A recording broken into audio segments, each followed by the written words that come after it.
기본적으로 출퇴근 차량이 있겠죠. 그리고 수입하는 차량이 있고 수출하는 차량들이 있고 얘네들도 복귀를 하고 배송을 하고 복귀 일을 합니다. 쓰레기차가 왔다 갔다 합니다. 거기다 불나면은 소방차 와야 되죠. 범죄 일어나면 경찰차 와야 돼요. 원자재를 수입하지 않고 내가 직접 채취하고 있다면 배송을 합니다. 이 원자재들 가지고 내가 플라스틱이나 유리들을 만들었다. 배송을 합니다. 여러분이 지금 공장 하나하나가 저 교통을 다 뿜어낸다고 생각해 보세요. 이래서 시티즈 유튜버들 중에 정상이 없는 거예요. 이제 개빡치니까 똥물 붓는 거지.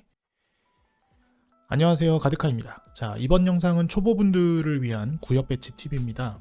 사실 공단뿐만 아니라 게임 시작 시 초반 전체적인 구역 설정에 대한 팁인데 그중 가장 중요한 것이 공업지역의 배치라서 제목과 썸네일로 살짝 어그로를 끌어봤습니다. 오늘도 바쁘신 분들을 위해서 핵심만 한 문장으로 정리하면 공단은 최대한 고속도로에 붙여서 짓는 것이 기본입니다.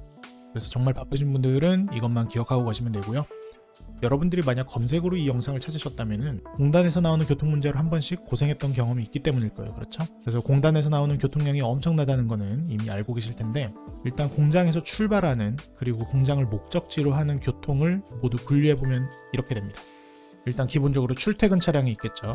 그리고 수입하는 차량이 있고 이 차량들이 복귀를 합니다. 수출하는 차량들이 있고 얘네들도 복귀를 하고 그리고 만들어낸 물품들을 배송을 하고 복귀 일을 합니다. 자, 여기에다가 쓰레기차가 왔다 갔다 합니다. 거기다 불나면은 소방차 와야 되죠. 그리고 범죄 일어나면 경찰차 와야 됩니다. 그리고 이게 끝이 아니라 공장들끼리도 배송을 해요. 그래서 광물이나 석유 같은 원자재를 수입하지 않고 내가 직접 채취하고 있다면 그것도 보통 공장으로 이렇게 배송을 합니다. 그리고 이 원자재들 가지고 내가 또 뭐 플라스틱이나 유리들을 만들었다. 그럼 그것도 또 배송을 합니다. 지금 여러분이 지금 공장 하나하나가 저 교통을 다 뿜어낸다고 생각해 보세요. 어질어질하죠, 그죠? 이래서 시티즈 유튜버들 중에 정상이 없는 거예요. 이제 개빡치니까 똥물 붓는 거지.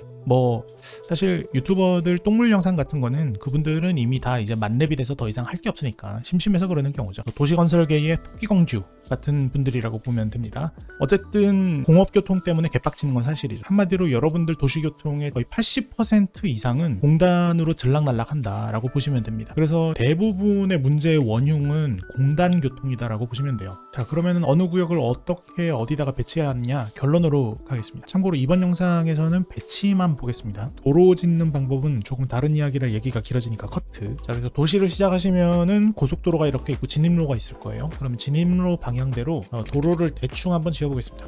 또 이렇게 일자로 지으려고 했는데 여기 언덕이 있으니까 이걸 꺾어서 가봅시다. 이렇게 꺾어서 여기까지 지어보겠습니다. 막간의 팁을 드리자면 여기 이렇게 공간을 약간 띄워놓은 이유는 이 도로를 나중에 큰 도로로 업그레이드 할 거기 때문에 그렇습니다. DLC 없는 분들은 이렇게 할 테니까 저는 물펌프를 요새 잘 사용을 하지 않는데 펌프를 짓겠습니다. 선셋하버 나온 이후로는 펌프나 드레인 파이프를 잘 사용을 안 하게 되더라고요. 자, 그리고 기금을 낮추고 우리가 지금 지어야 되는 게 공업구역, 상업구역, 주거지역이니까 얘네들을 3등분을 해서 고속도로에 가까운 쪽에다가 공업지역, 중간에다가 상업지역, 안쪽에다가 주거지역을 지으면 되는 거예요. 근데 주거지역이랑 상업지역은 뭐 약간 섞여 있어서 상관이 없습니다.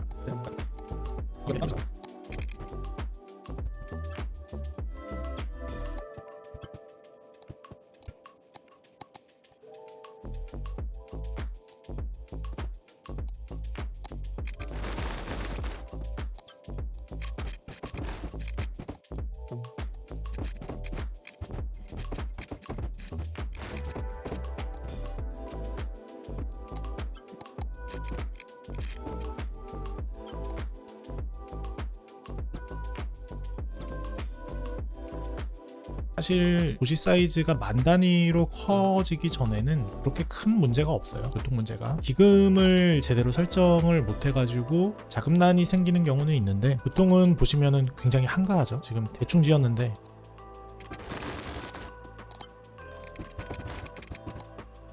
도로를 업그레이드 해봅시다.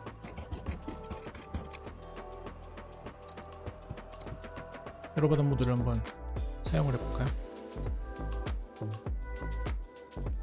야, 이거 만든 사람 진짜 천재인 것 같아. 이런 걸 만들 수가 있지. 교통량이 많아진다 싶으면은 트래픽 루트 켜서 정션에서 신호등 이렇게 꺼주시면 좋습니다. 일단 5,000까지만 채워보죠.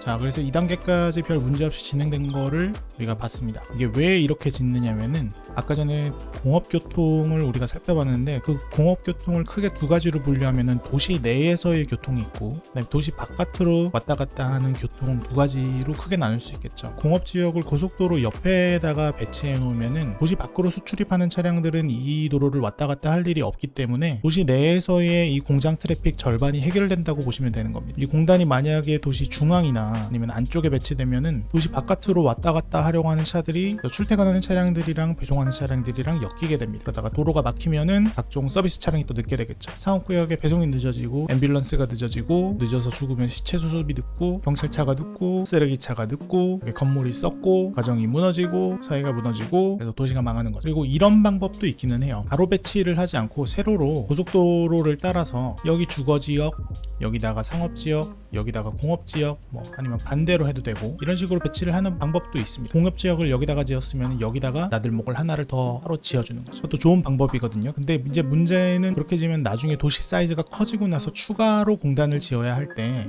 조금 골치가 아플 수 있습니다. 생각할 게 많아져요. 그래서 어차피 고속도로 나들목은 도시 사이즈를 키우면서 계속 여기저기 우리가 지을 거잖아요. 그래서 나들목과 고속도로를 따라서 고속도로 근처마다 공단을 이렇게 배치해주고 안쪽으로 상업지역, 주거지역을 배치하는 것이 좋다라는 겁니다. 상업지역의 교통은 출퇴근, 쇼핑, 그리고 혹시 내가 필요한 만큼 공업지역을 안 지었다면 그만큼의 수입교통이 있습니다. 근데 이걸 다 합쳐서 배송이라고 보면 되겠죠. 그리고 주거지역의 교통은 출퇴근, 쇼핑, 그다음에 여가 생활인데 이 쇼핑과 여가 생활은 교통의 빈도가 엄청 낮습니다. 공업에 비하면은 주거지역은 거의 교통 문제를 일으키지 않는다고 보시면 돼요. 지금 보시면은 도로도 제일 싼 걸로 지어놨는데 전혀 아무런 문제가 없죠, 그죠? 그래서 내가 도로를 아무리 개떡같이 지어놔도 주변에 주거구역밖에 없으면 도로가 막힐 일은 거의 없다고 보시면 되겠습니다. 하지만 인구가 이제 점점 몇만 단위로 늘어나게 되면은 출퇴근과 쇼핑 그리고 외부에서 오는 관광도 은근히 문제가 됩니다. 그리고 이 시민들도 도시 바깥으로 왔다 갔다 하거든요. 예를 들면은 이 도시에 살기 싫어가지고 어떤 시민이 떠난다거나 아니면 누가 우리 도시로 이사를 온다거나 하는 경우가 있겠죠. 그래서 도시 사이즈가 몇만 단위로 커지게 되면은 지금 이 도시 같은 경우에는 이 메인 도로를 고속도로로 바꿔주는 공사를 하면 되겠죠. 조금 대공사가 되겠지만 여기 중간에 있는 애들 다 철거를 하고 여기 나들목을 크게 만들어서 이쪽으로도 갈 수 있게 하고 고속도로를 쭉 해서 이게 고속도로가 되면은 고속도로 주변에 또 공업지역을 지을 수가 있으니까 더군다나 여기에는 철도도 있고 바다가 있어서 여기다가 항구도 지을 수 있겠네요. 그러면 여기다가 도시 타일을 사가지고 그 고속도로 주변에 또 공업지역을 조금씩 지으면 되겠죠. 또 상업지역으로의 배송 문제 같은 경우에는 화물차들이 출입을 못하도록 정책이나 트래픽 매니저로 밴을 시키고 화물 기차역으로 배송을 해주는 것도 방법이 될 수 있습니다. 자, 아무튼 초보분들을 위한 공단 배치 팁 영상 한번 만들어 봤는데요. 도움이 되셨으면 좋겠네요. 저는 그럼 다음 영상에서 뵙겠습니다. 가득하였습니다.